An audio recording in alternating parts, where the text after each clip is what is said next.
welcome to episode 0 of Tilting with Tuples. This is my new podcast that I'm starting. One of the things I wanted to do was talk with myself a little and give some opinions, because I like giving opinions. I enjoy that process of sharing how I feel about things. Tilting with Tuples is the name. And I came up with that name because I was thinking about sometimes it feels very, how do I put this kindly?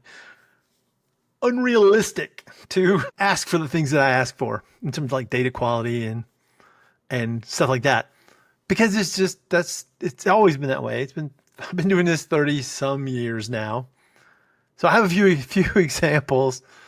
I've worked with the same places pretty much my entire career, except for two short vacations, if you will, from there. And I love it. I'm back. If you look me up, you can find out where, but I'm back again and I'm going to stay there most likely forever. Forever? That's for you, Jen. So why tilting in tuples? Well, I considered using Sisyphus and the whole concept of rolling a rock up a hill forever being a punishment. But that seemed, first off, a little bit harsh because it's not really a punishment. And secondly, I needed something a little more up to date. That was before the year 0. So I went with Don Quixote, which is a more 17th century sort of topic. And all the kids now, they have to read Don Quixote, I'm very sure. Like that's just a part of every curriculum out there, right? So, and I got that idea of, you're tilting it at windmills a little bit. And it's the kind of thing where you sort of feel that way occasionally. Sort of like, I'm not gonna make any progress. Nothing's happening. I'm gonna shout it over and over, and there's gonna be people going, yes, data quality matters. And then there'll be a lot of people going, data quality matters, but you know what matters more? My problems. And I get that. I'm not completely immune to that. My problems matter more than your problems matter. So this is episode 0. I'm just going to introduce myself. I'm going to introduce the reason for the podcast, introduce some things, talk a little bit about myself. I'll do one bit of editorial time where I'll talk about one of the editorials I posted to my drsql.link, drsequel.link website. Talk a little bit about that name too in a minute. But so the reason for this podcast is fulfilling dreams. I had this idea, and I've had a lot of ideas. I'm going to try to follow up all the ideas I've had in the last few years that just percolated in my head. I've spent a lot of time thinking about this. What do I want to do? What do I want to do? How do I want to do this? I got some commercials I'll put out that on Instagram, Twitter, TikTok. I'm going to do some TikToks, I think. I'm going to try. A lot of this comes up to time, because time is the ultimate, mocker when it comes to how much you can get done and how many things you can do. I'm recording this in August 10th, and I've got on my wall back here, you can see, if you're looking at the video, and I can't really see in the tool I'm using, but I've got a sign that says 5 days since the last accident. And I did some things that I'll share about and talk about how we can avoid making those things happen. But that's coming up. First, I just want to talk about why am I doing this? Like I said, dream fulfillment. I want to share some opinions. I want to see how this feels sitting here just talking to myself, giving opinions. I'm not the most polarizing opinion sort of person. I don't usually take the extreme of either side. I usually can argue both sides of an argument, which is vastly annoying to the people around me, but it makes for good writing, because you can always see there's generally a reason why people have opinions and they have feelings and they have thoughts. And if you reach out to their opinions and their feelings, it's kind of like data quality. I like data quality. I've written a few books here, if you can see them on the shelf. I've written a few books. 6 of those are about database design, and inherently in the topic of database design is data quality. And I know why I care about it, but I also understand if I put myself in the other person's shoes, I know why they don't want to think about the database design, to spend that amount of time because it might change and this might happen and this might happen. But what also might not happen is it might not change. And you might be stuck with this anchor around your leg for a very long time. Part of the reason why I'm going to a conference this weekend to learn about fabric, because I want to know how do we improve things? How do we build the next edition of something once you have this piece of text, this piece of code that's been doing the business, but it's bending, right? And we all have those. There's never a situation. Every company I've worked at, every people I talk about, they have legacy code. And that legacy code holds you back while it's also keeping you running.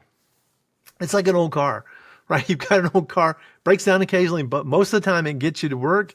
You got to get to work. It's can you just throw out the car? No. Can you go buy a new car? Maybe, but you may not be able to afford a new car. You may have to build that car yourself. There may not be a car out there that fits your needs. So yeah, I want to fulfill my dream. I want to talk about these things. I want to a little more structured than I'm going to put out today. So that's why for the podcast. Who am I? So my name is Louis Davidson, if you haven't gathered from the start of this presentation. And I've been in IT for this many years. My hair was dark brown at the time, and my eyes are still blue. That's really, they haven't changed. I just started wearing glasses back then, and now I really, really need glasses. So I've been doing it a long time. Now I've messed up my hair. That's why I used to wear a hat for these things, but I'm giving up the hat, I think, unless I change my mind. And I'm going to change my mind many times. So I've been doing it a long time. I've felt the pain. I've been speaking and writing for a long time. Like I said, there's 6 books there. There's a few books. I did a little bit of tech editing on a Postgres book. I've written books on mostly SQL Server, mostly coding, mostly design. And I like writing. I like writing books, sort of. So I'm attributed a quote that says, "It is great to have written a book." And it is probably the most true thing I've ever said in my life. Because when you set out to write a book, and nowadays, and I started writing just right after the internet started taking away from books. But when you write a book, you have to say, why should people come read this? And it's becoming true more and more with blogs as well. You have to say, why should someone come read this? Why pick up this book if things are going to change? So you have to structure your book in a way that it teaches you something that you can't get anywhere else. Like things in this podcast, they're fleeting. I don't expect someone to pick up this podcast in 10 years and go, let's see what Louis had to say about data quality. But if there's a book about data quality, I expect that book to still mean something. And it's getting harder with things like the cloud and fabric and, all of those things changing rapidly all the time. Does a book still matter? And the question when you start to write something is, does what you're writing about matter in and of itself? And I'm not going to talk about AI much. My first episode is actually going to be about AI and my feelings about it. But for the most part, AI is starting to answer our questions. And that's what we used to use blogs for. We would go out, we'd write a blog about how to, I'm working on a regex series right now. How to do regex in SQL Server. And you go read a blog about it. Well, nowadays, here in 2025, if I want to know a regex thing, I go ask, hey, ChatGPT, hey, Copilot, write me a regex expression that'll work in SQL Server that will find this. And it does. And then you make some tweaks and you test it. Always test. Never trust what AI gives you. But no more than you trust any human being you work with, right? We trust, we verify, we don't take it at face value. I'm wrong all the time about things other people might even consider me an expert at. I don't consider myself an expert. I don't consider very many people to be experts for that matter, because we all know some things, and then there's some things we don't. All right, so I like data quality. I like database design. I like to write. I also love Disney. Disney's one of my things. I do own ears. This is not my only set of ears, but I do own ears, and these happen to do say Dr. Sequel on the back. And we had to get special permission for them to do this. They don't usually put anybody's non-name. So, because not everybody, has Dr. Sequel. They're more like, well, we won't go into what other people might have. But I do have ears. I don't wear them. I'm wearing a Disney shirt today with Mickey and Pluto. Mickey's right there. Mickey will probably always be in these things. I'm a little bit like Seinfeld and Superman. Disney will have its little bit of place. I always feel it's like rock and roll music. There's a Roger Daltrey, Use It or Lose It poster from when he came to Nashville. I love Hat Show Prince, but I loved that saying, use it or lose it. And that's kind of what I'm doing here. Now, it's not like I'm not like him. First off, I'm not that old. And my voice doesn't matter that much in terms of the sound, right? And if you don't use your sound, if you don't use your voice, you lose your voice. If you don't use your muscles, you lose them, right? They atrophy. So I'm doing my best and to keep that going. One of the reasons I even got into speaking and writing and things was when you have a job and when you work at a single company, you're not a consultant, you experience this much of the world. This much. I'm holding my hands together. It's a little donut sized ring if you're listening. But when you go to the next job, when you go to the next thing, when you write especially, you need to know basketball size or tire size or monster truck tire size, depending on what you're doing. So it's really important to, and I'm going to have to cough. I hate this. I'm hoping Riverside will cut that out, but probably won't cut this out. So still got to do it. You need to know that full size and breadth of the topic because you're a teacher now. You're not just a doer. And so you don't need to know just the things you are doing. You need to know the things you're doing plus a few levels out because you should be able to answer questions on them. And writing a podcast, writing blogs, doing some video teaching. I'm planning on doing my presentations. I've been talking about this for years. And now I'm there. I'm going to do all my presentations. I've got a bunch of them on my GitHub repository. It's at github.com/DRSQLGITHUB, Dr. Sequel GitHub. I try to record a version of all of those. Get those out on YouTube along with these videos and things. I do like speaking. I like writing better than speaking because two things. One, you can edit yourself. And blogs are even better than that because sometimes you find out you're wrong. In this Regex series, I had learned that /B was the start of a word and start of a string and the end of a string. And I was wrong. It's the start of a word and the end of a word. But I didn't know that. So I had to go back and do some editing on previous things I'd done. And I always put a little tag when it's a considerable change in case someone has read it. But that's pretty easy. So that's the idea. That's the purpose. I don't know. I have this idea. I'm going to do 10 episodes. And if I get like 200 views on these videos, which is basically 20 people an episode, have listened to a good amount of it, some amount of it, I'm going to keep going. And I have some ideas. I have plenty of ideas. I can just watch the news. I can just watch the feeds of my news and my Feedly feeds and find something to talk about pretty much every day if I wanted to. But we'll see. I'm kicking the tires on new ideas. Things I haven't done specifically like this in the past. Okay, so that's the why. That's the whole basic bit of why I'm tilting at Tuples. And it's Tuples, not Tuples. Don't come at me. I may do an entire episode on that. I'll get people to come on and say why they're wrong if they think it's tuple. I know it looks like tuple. And it's one of those words, right? There's lots of words like that. It's like GIF and GIF. Looks like GIF. Some people say GIF. The person who wrote the thing came up with the idea. I believe they called it GIF. It's GIF. It's just good. And I love those kind of arguments. They're stupid as all get out, but they're also awesomely stupid, right? It's awesomely stupid to have arguments about things that don't matter. And that's what I've always loved about the internet. So things that you talk about on the internet that mean something, sometimes are terrifying, sometimes they're bothersome, right? And I'm going to try to avoid all those kind of hot button topics, except for one, AI and stuff like that. But things that are in my purview, I'm going to talk about. But we won't go outside of that. All right. So the editorial time. This is a section I want to talk about some of the editorials I've written. And this one I want to talk about is the layoff grief. I did a 2-part series on this.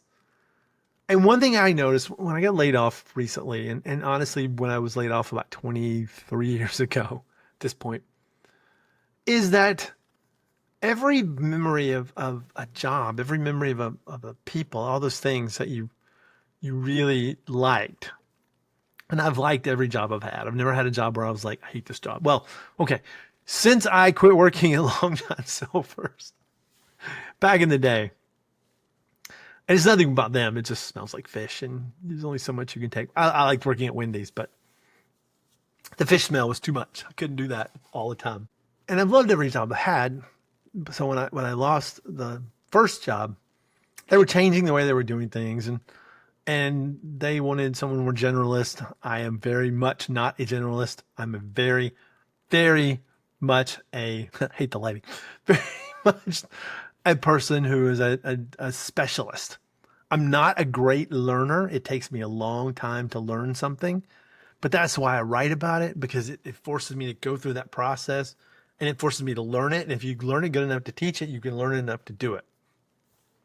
That whole, those who can't teach is not really real. It's not true. It's true in one tiny place, like in sports. Those who can't do anymore, it's not those who can't do, it's those who can't do anymore. Anyhow, all right. So what I noticed was that it's really painful at first. And why it is for me is because I keep racing over these things. I had plans. I had things I'd worked on. There was things I was looking forward to. There's people you like that you work with. Some you felt like you were going to have a lifelong bond with. I felt that at my first job. I have a couple of people I still talk to from there, but not very many. And, it's you're losing something. And so you have to think about it, and you start feeling about it. And every time I realized, I'm not going to do that again. I probably won't see this person again. I won't talk to this. I won't do this thing again. Some things like podcasting, I can do myself, right? But you can't do some things on your own. And every one of those bubbles had to pop. And every time one of those popped, I felt a little bit worse for a second. And then I felt a little bit better a few more seconds later.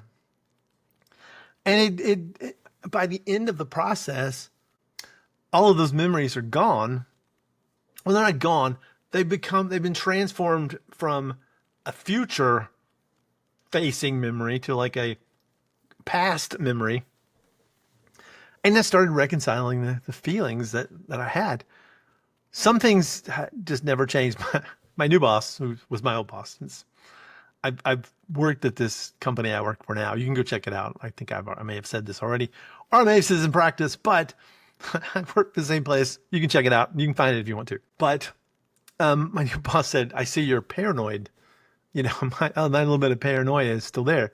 And he's completely correct. I ever since my first layoff, I've had that. And you know what's the worst part about that? Is that they say, there's all these blogs and things that talk about, here's how to know your job is. And I didn't notice them. In hindsight, it's easy. And doing all those things, all the things that have to be done in business, if you look hard enough, you can see them. But you can also look hard enough and see them where they don't exist. I felt the same way for 20 years between jobs I started where I got laid off. Between that time, I felt I had the same feelings. I had the same exact, if I look hard enough, they're doing this, they're doing that, they're doing this. And I'm not delusional. I'm very, I can tell when things are happening. I just can't tell when they're happening to me. And I've noticed this. I've had things in the past where, stuff's happening to other people. You can see it coming. If I'm too close, I can't see it, right? I don't think about it. And this stuff is really hard to talk about because everybody's different. Every situation is different. But that was the thing that really hit me, was this need to process my feelings, and I call it killing them off, but it's sort of killing off the hope of the next one. I'm not going to do that again. I might do that with somewhere else. I might do that with somewhere else. I might do it with different people, but I'm not going to do it with these people. And I don't like feelings. Let's be honest. I don't like having feelings. I have them, but I don't like them. And, yeah. So this is episode 0. Hope this is a decent introduction onto what I'm going to try to do. Hopefully this is not too incoherent. I got to listen to it myself and see, which is really hard. Because one of the things about doing something like this is you really would love to. I almost should do this live, and I may change this to doing it live, so it's recorded live and we keep it live. Editing is so hard. Listening to your voice is not pleasant. Everybody knows this, and you get used to it over time. It's not as bad about the 15th time you do it, and about the 100th time you do it, it's still not as bad, but it's still not like, oh man, I want to listen to me talk. All right, so that's it. Episode 0 of Tilting with Tuples is over. And I hope you like the icon. I did use AI to create this icon and this backdrop. And thank you very much for hanging with me this long.